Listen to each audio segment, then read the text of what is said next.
Don't dismiss the Xpeng G6 as just another Chinese EV.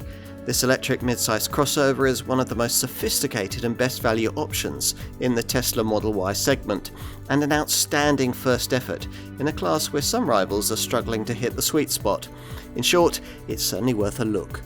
It isn't only the styling which has the Tesla look, so do the powertrains.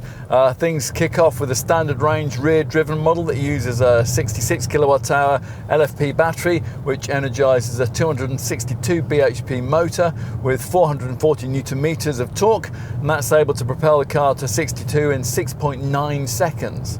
EV range with the standard model is 270 miles. Most are expected to want the mid-level rear-driven long-range variant that we're trying here, which gives you a larger NCM battery with 87.5 kilowatt hours, and that boosts range to 354 miles.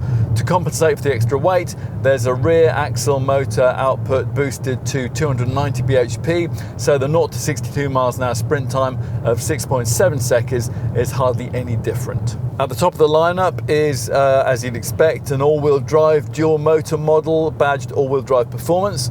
Here, the bigger 87.5 kilowatt-hour battery powers a motor on both axles, which together generate 483 bhp with 680 newton meters of torque. That's enough to take this G6 to 62 very rapidly indeed, 4.1 seconds on the way to the 124 miles an hour top speed that all versions of this car share.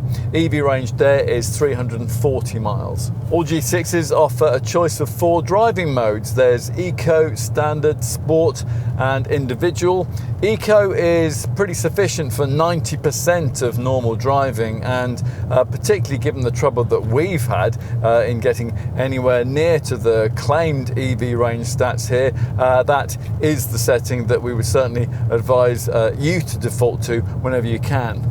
Unlike with the rival Tesla Model Y, you get to select varying levels of brake regeneration, although unfortunately, as with the drive mode settings, you have to fiddle around in touchscreen menus to find those. There are 4 regeneration options: low, medium, high and X pedal, and the latter slows the car really quite dramatically when you come off throttle. The brake regeneration is quite well integrated into the friction braking system, but there are 3 brake pedal feel settings to fiddle with if you don't like that. Xpeng also provides a choice of 3 drive sounds. Traditional engine doesn't sound anything like a traditional engine, but it is certainly better than the otherworldly feel that you get with the other 2 options. There's space floating and time warp.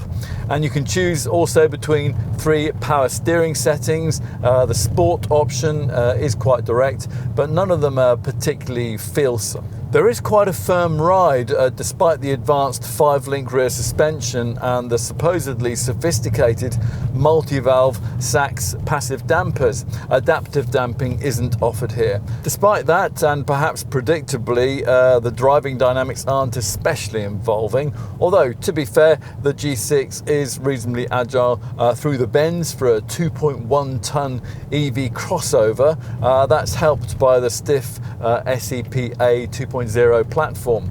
Obviously, it's much more in its element to the cruise, where you appreciate the vast number of Zao Pilot 2.5 camera drive assist features and the fact that all the binging and bonging that comes with those isn't too intrusive. You'll also appreciate this car's excellent refinement, helped no doubt by the double glazed glass here.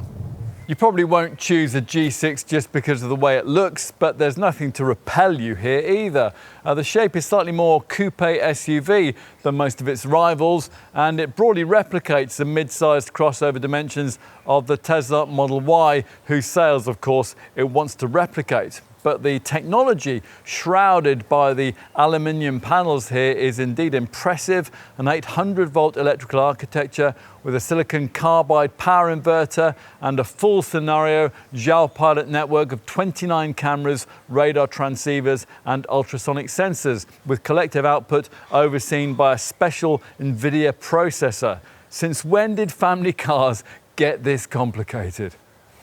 At 4.75 meters long, 1.92 meters wide, and 1.65 meters tall, this car fits squarely into the mid-sized EV crossover segment. Now, Xpeng says the styling was influenced by the world of sci-fi fantasy, but to us, the influences seem to be far more those of segment rivals, particularly Tesla. Still, it's interesting that there are almost no bodywork creases, and it's certainly true that a lot of thought's gone in here. There are hidden door handles, there's a flat underbody, and a streamlined raked back tail. All of this combines to make the G6 one of the most aerodynamic cars in its class, with a drag coefficient of just 0.248 CD. So let's take a look inside. Well, once you close the frameless door, it's the usual Chinese mid-sized SUV formula, which sees almost everything controlled by a huge central touchscreen. At least though, unlike Tesla, Xpeng doesn't make you view the driving instruments on this. These are accommodated in the letterbox-shaped 10.2-inch instrument display you view through this rather weird oval-shaped steering wheel. Thankfully, unlike its American rival, Xpeng also thinks you need stalks for things like gear selection and the activation of wipers and indicators. Not so good is the fact that the said stalks are ancient, plastically old model Mercedes cast-off items, which feel rather out of kilter with the cabin tech fest. We could do without the rather chintzy sound effects you get on entry too. You sit quite high, but rather hemmed in, bathtub style, between the high centre console and the even higher window line. But the seats are powered, heated, they're ventilated and decently comfortable on longer trips, with four-way powered lumbar support, although they don't hold you in position particularly well at speed through corners. Light grey, or as in this case, dark cabin finishes are available, dominated by leatherette finishing, which doesn't feel particularly leather-like. Overall, you wouldn't call this interior, well, particularly premium or luxurious, but that never held Tesla back, and it's certainly true that all the fixtures and the fittings seem to be of decent quality. Door opening is controlled by a button down here rather than by a handle. Okay, let's take a look in the back. You'd hope a bespoke platformed EV with a generous 2.89 meters of wheelbase length would be spacious back here. So let's take a look.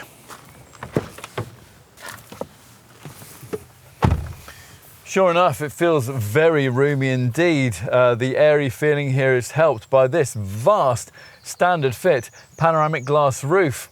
Thanks to 820 millimeters of leg space, two 6-footers can be seated behind a couple of really lanky front seat occupants, and the rear seats can be adjusted in 12 positions with a maximum angle of 38.4 degrees. Despite the glassy, swept back roofline, there's plenty of headspace too, up to 970 mils of it. And because there's no central tunnel, it'll be straightforward to accommodate a middle-seated adult if you needed to do that. Let's finish with a look out back. Now, there's standard powered tailgate, which can be operated not only from the key, but also up and down from the central screen, rises to reveal practical space, which, although it's decently sized at 571 litres, virtually the same as a rival Ford Capri, is quite a lot smaller than the trunk of a Tesla Model Y. That's a competitor with the added advantage, also lacking here, of extra underbonnet front space. Xpeng provides this thick boot floor mat, and there's space beneath the floor for some of the charging leads. There's also a light both sides and a 12-volt socket on the right. With everything flat though, up to 1,374 litres of space is freed up. What about battery replenishment? The 800-volt charging setup means that the car can use the latest ultra-rapid chargers, which are springing up all around Europe, and even more importantly, it means that the G6 can DC charge at up to 280 kilowatts, and that makes it one of the fastest charging EVs in the class. To be specific, this Xpeng can DC charge from 10 to 80% in under 20 minutes. All that's great, but an ex-Tesla owner might miss the lack of access to the American brand's really wonderful supercharger network. With a standard range version, a full 7.4 kilowatt wall box charge needs 10 hours 30 minutes. It'd be 7 hours 30 minutes if you can use the three-phase 11 kilowatt supply. With this long range model, a full 7.4 kilowatt wall box charge, that would need 14 hours or 9 hours 30 minutes if you can use one of those 3-phase 11 kilowatt supplies. Xpeng wants to be what it calls the best smart pure electric brand. Whatever that might mean, there's real substance here, as you'd expect from a car made by a company with a research and development department accounting for over 40% of its 15,000 strong workforce. If you've ever wondered why cars in the Tesla Model Y segment can't charge faster, be better equipped, or be more affordable, then the Xpeng G6 might be for you.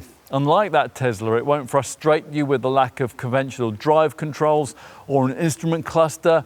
There's no mandatory heavy regen braking, and there are no expensive options to add either.